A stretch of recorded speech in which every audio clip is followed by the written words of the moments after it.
motion. Come here. Let's say hello, everybody. Who you barking at? Did you find somebody that came? This is my buddy. This is Squirt. Right, Squirt? Yeah. Squirt's my buddy. He hangs out with me, and he's my guard dog. He's always checking to make sure that there's no mice in the building, right? You gonna get him? So Squirt's he's a good guard dog. If he hears anything or doesn't see anything that doesn't belong, he lets me know about it. Enjoy the show. You just never know which way you'll go. Get ready for Digitspin Crypto.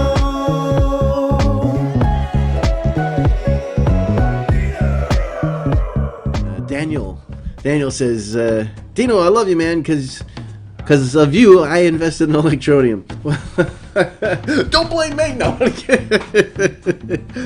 Well, it's good that you were able to, review information that you've found, whether it be written or on video, and you were able to, come to a conclusion of what you think is best for your investments. I believe in what Electroneum's doing, and because of that, I also believe that there'll be a benefit for me to hold these Electroneum coins, and I truly believe that, and that's the reason why I mine other coins and cash them in for Electroneum, and if I got an extra $10, make sure I pick some up and squirrel it away, and at some point in the years ahead, it's my belief that there'll be a benefit from it. But what's more important is if you believe that there's going to be a benefit for it. And if you take a look at what's going on, what they're doing, what's being presented, I think that Electroneum has a higher chance of probability than most other cryptocurrencies, because we all know cryptocurrencies are high risk. They're high reward, but they're high risk. You don't get high reward without it being high risk. So there's a chance you could lose everything and not see a return, and that's why everybody always says don't spend more than you can afford to lose.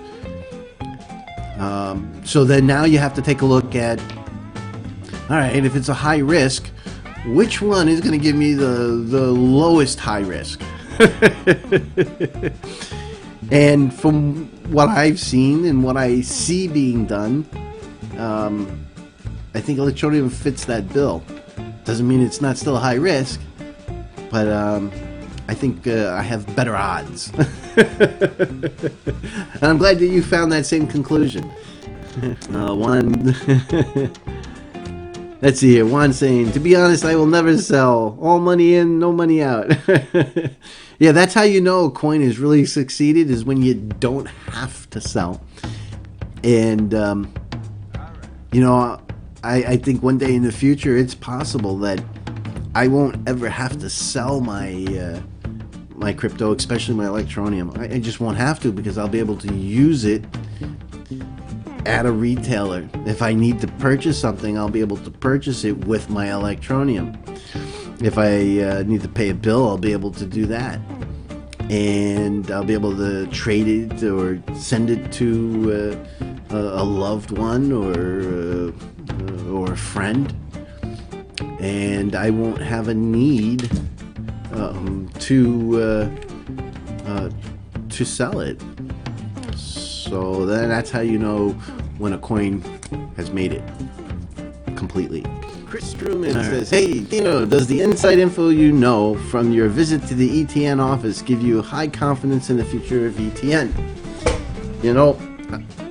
Good question. I've always had a high confidence in ETN. It's never actually gone away. Now, having said that, I've always believed in what Electroneum's trying to do. Could they have done better in certain things? Absolutely. Have they fumbled the ball sometimes? Absolutely. Have they created some pretty amazing infrastructure around the Electroneum project and coin? Absolutely. And so, when I take a look at other coins, and I see, it makes me frustrated as all hell. And I see coins that don't even have a public blockchain yet, selling for more than Electroneum. How's that possible? Who's buying this shit? Excuse me. Who's buying this crap? This poop? Who's buying the poop? And I look at what Electroneum's accomplished. Yeah, they got more to do. They got a lot of exciting stuff that is coming along. They're working on. They're aggressive. They've got a real office. They got multiple floors of the building, and the people were packed in there, all working on their assignments and their jobs, and it gave you a good feeling that these guys are for real. Gave you a good feeling that they are working hard and attempting to do the very best that they can. Now, what they've produced so far to date, I think, is phenomenal. See, not everybody can appreciate Electroneum because it goes against what crypto really started off. A decentralized, immutable blockchain, and that's community driven, such as Bitcoin, theoretically Ethereum, definitely Ethereum Classic, which is one of the things I'm going to be talking about going forward. I'm going to be keeping some of my Ethereum Classic. And there's tons of other projects out there that are truly community driven and decentralized. Electroneum has gone a different path. And the reason why they've gone a different path is that they believe that will bring them to success. They've created an amazing ecosystem around the product. And of course, they started off with the Monero code base, which was obviously fully decentralized and was a community project. Now, as they went along, all of the secret sauce and all of the really cool things that Electroneum does is behind the curtain. And that part of it is centralized. So Electroneum is in a weird state that it has a fully immutable, decentralized environment that you can work, and you can buy your coins from an exchange.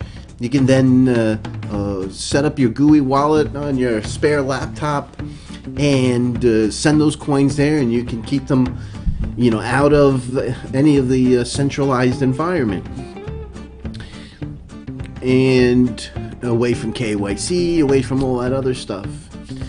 But to be able, and the problem lies, and this is where all of the project coins run into problems, is how do we get banks to even talk to us directly? And I'm not talking about using a third party and they sell the coins and get it on a website so you can buy. I'm talking direct communications with governments, banks, and infrastructures. And the only way they're going to do that is if they're not going to run afoul of the KYC and AML laws. And this is the reason why a lot of pressure is being placed on these other coins. And some are just going to refuse to do it. And only those that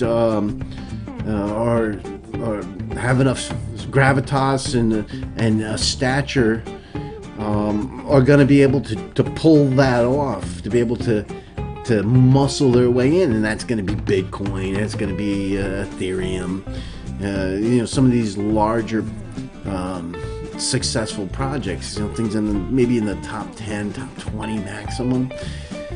They're the only ones that will have enough muscle to make it work no matter what, and whether the bank doesn't like us or not. Like Bitcoin itself, it's just not going to go away. People are going to find a way to interact with it. Everybody else is going to get dusted away. So where Electroneum came in is they decided, hey, let's make the system our friend so that we can interact with it. Being the first ones to do that, they've had success. You know, they've Richard has said they've interacted with governments about the coin. They have a better chance of interacting with banks and business. Now, a lot of them they know of cryptocurrency, what everybody else is doing. So as soon as you say cryptocurrency, they're, oh, wait, we don't want to touch that. And so Electroneum has to then explain, yes, but we're different because we've gone the route of communicating and interacting and being compliant with all the regulations. So we're we're a different type of product, a different type of project. So if you stay in the decentralized part of Electroneum, you can buy, sell, move the coins around, make your profit, do what you want. If you jump over the fence and you work with the app and you do your KYC compliance, you now have a world of instant payment. So as Electroneum starts to release things like ETN Anywhere program, where they're going to start to bring in vendors and appeal to those types of folks to accept Electroneum, you'll have places where you can instantly pay for items with Electroneum, and the vendors don't have to wait for any type of transaction. It literally happens in a second. You get a confirmation that they're going to get paid. There's just what they decided to do is they knew that the banks would push back. Well, if you're a proof of work environment, you could get attacked, you can get hacked, you can have a 51% attack. We can't put our money, our funds into a blockchain that could possibly be overwritten, hijacked, finagled by some third party. How is that safe for us? So Electroneum fixed that, and they went out and they redesigned the proof of work environment, and they set it up so that it's still a decentralized environment, but it is permissioned. So it's technically decentralized, but in all, the truth of the matter is, as from a layperson's point of view, it's centralized because the Electroneum has to approve you to be a validating node. And if Electroneum doesn't approve you, you ain't getting it. So they get the final say. And who they're giving it to? NGOs. How can you beat that? Non-government organizations. Governmental organizations. So that they can do some good. Get the people that could use the mining rewards so that they can share it with less fortunate folks while they're maintaining the blockchain. And this proof of responsibility environment lets that happen. So the whole blockchain, unlike Bitcoin that's sucking up 21 gigawatts just sucking up all this electricity, you literally can run the whole blockchain, the whole environment that runs Electroneum's blockchain can run off the electricity of one house, and is definitely using far less than one house of electricity. And at the same time now, by adding that proof of responsibility layer on it, it's monitoring, Electroneum's monitoring the environment. If it sees an unpermissioned node, it shuts it down. If somebody copies, let's say an NGO goes, oh, we'll make 2 machines and we'll duplicate it and put it over here. it looks, you can't hit the block 2 blocks in a row. If you start hitting 2 blocks in a row, you get reversed. If you start picking up, let's say there's 25 nodes, validating nodes running.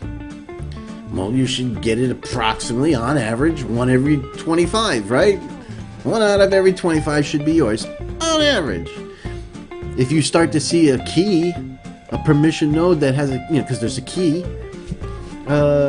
all of a sudden starting to get 2, 3, 4, 5, 10 out of 25, there's a problem, and it shuts down that key. It locks the key out. Something's wrong. There's no way mathematically that you should be getting 10 out of 25 of the solved blocks. So they've stopped 51% attack. Now they can go back to the banks and to the governments and say, we've secured our environment. And now it's immutable and safe. The blockchain, the records, the accounting is now safe.